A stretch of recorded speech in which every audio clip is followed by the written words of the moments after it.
pessoal, estamos aqui de novo para mais um Santa Casa Cast. Eu sou a doutora Tainá, sou residente de neurocirurgia na Santa Casa de Ponta Grossa.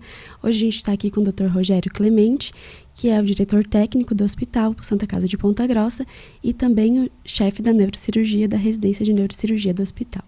Hoje nós vamos conversar um pouco sobre neurocirurgia, sobre o que a gente faz e é basicamente isso. Então vamos lá. Ele edita. Vou começar fazendo algumas perguntinhas, então. Doutor, o que faz um neurocirurgião? O neurocirurgião trata de patologias que envolvem o sistema nervoso, tanto o central, que é cérebro e medula, e o sistema nervoso periférico, que são os nervos que fazem a ligação entre o cérebro, a medula, com as extremidades e o restante do corpo. Então, indo para a segunda pergunta, qual que é a diferença entre um neurocirurgião e um neurologista, doutor? Muito boa pergunta.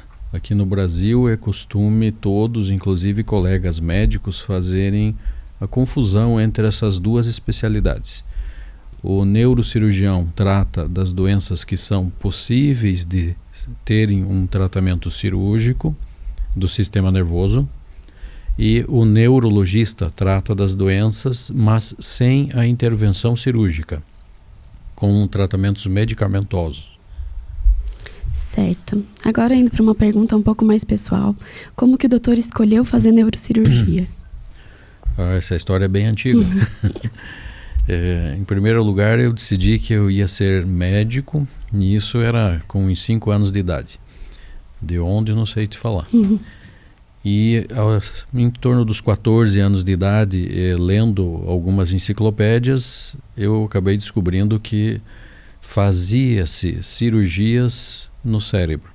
Aquilo me fascinou, dali em diante eu comecei a procurar onde tinha informação sobre isso e já decidi que ia ser neurocirurgião. Também não me conte de onde. Bem novinho, então, na infância mesmo. Daí acabei fazendo a medicina para ser neurocirurgião. Isso já estava definido. Entrou querendo. Já sabia a especialidade. Então temos em comum isso. E doutor, é verdade que nós podemos operar o cérebro do paciente enquanto eles estão acordados? Isso é bem verdade, é possível, a gente já fez por várias ocasiões.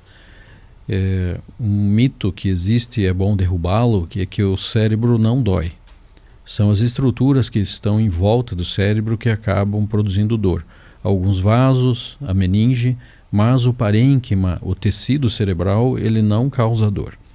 Então é possível iniciar uma cirurgia com anestesia, que é a fase da abertura do crânio para expor o cérebro. Uma vez que isso já está realizado, a gente acorda o paciente, faz o tempo que é intracraniano, mexer no cérebro, e para finalizar a gente anestesia novamente o paciente. Quando que é necessário isso às vezes? Quando a gente vai tratar de algumas lesões que envolvem áreas de grande funcionalidade. Exemplo, a fala. Então a gente tem uma lesão muito próximo da área da fala, então a gente acorda o paciente para durante o procedimento detectar se há alguma alteração da função da fala. E o paciente demonstrando isso, a gente para de mexer naquela localidade para não causar lesão e remove a lesão dentro daquilo que é possível, sem causar lesão funcional. E outras áreas também, de áreas motoras finas, a área que a gente sabe que controla a mão direita, é um dos outros exemplos, ou área de algumas funções especiais que o paciente tem. Por exemplo, ele é músico, ele toca música e a gente está mexendo na área específica. Então, monitorando ele acordado, a gente consegue definir com estímulos, com algumas manobras que a gente tem no perioperatório, de que se a gente lesar aquela área, ele fica com déficit funcional. Então a gente recua e não faz. Então é uma forma de melhorar o resultado da operação. Diminuir complicações também, né, doutor? Também. Doutor, existe cirurgia para doença de Parkinson ou doença de Alzheimer? É uma pergunta complexa. Doença de Parkinson e doença de Alzheimer são doenças degenerativas do cérebro. Então, a princípio, olhando de longe, você vai dizer, não há nenhum tipo de cirurgia que possa ajudar esses pacientes. Mas não é verdade. Existem pacientes que têm alterações muito importantes do movimento, de cinesias ou tremores que são intratáveis com os medicamentos. Então, a gente pode mapear esse cérebro e fazer alguma cirurgia de ablação guiada, e em geral o doente está acordado também, para lesar alguns núcleos que estão estimulando aquele tipo de movimento errôneo, e o paciente pode melhorar. No Alzheimer, e aqui a gente tem que abrir um parênteses grande, porque o Alzheimer virou um sinônimo de demência. Então, Alzheimer é um tipo de demência. Demência são as doenças que alteram a cognição, a memória do paciente. Então, existe um tipo específico que chama-se hidrocefalia pressão normal, que o paciente pode evoluir com déficit cognitivo da memória.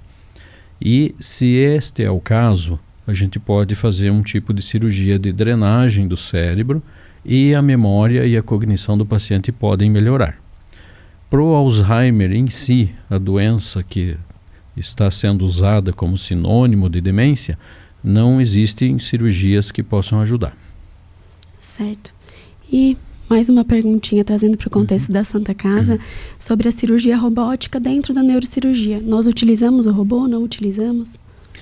Atualmente não existe nenhuma plataforma, quer dizer, equipamento robótico que possa ser usado na neurocirurgia.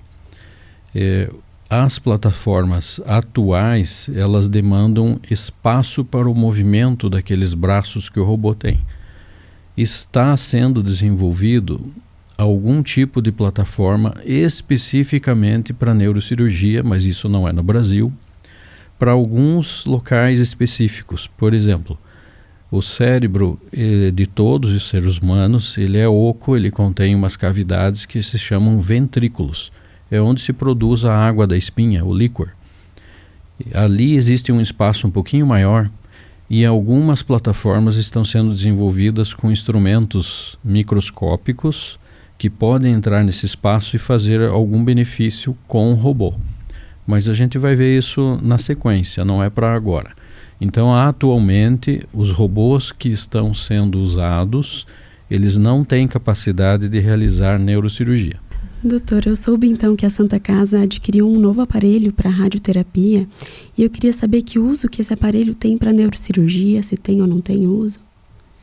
Sim, esse novo aparelho de radioterapia, ele é altamente tecnológico, ele é capaz de concentrar os raios que o aparelho emite em menos de 1 milímetro de área. Então a gente pode realizar um tratamento que se chama radiocirurgia. Somente aparelhos bem avançados como este têm essa capacidade. O que ele faz?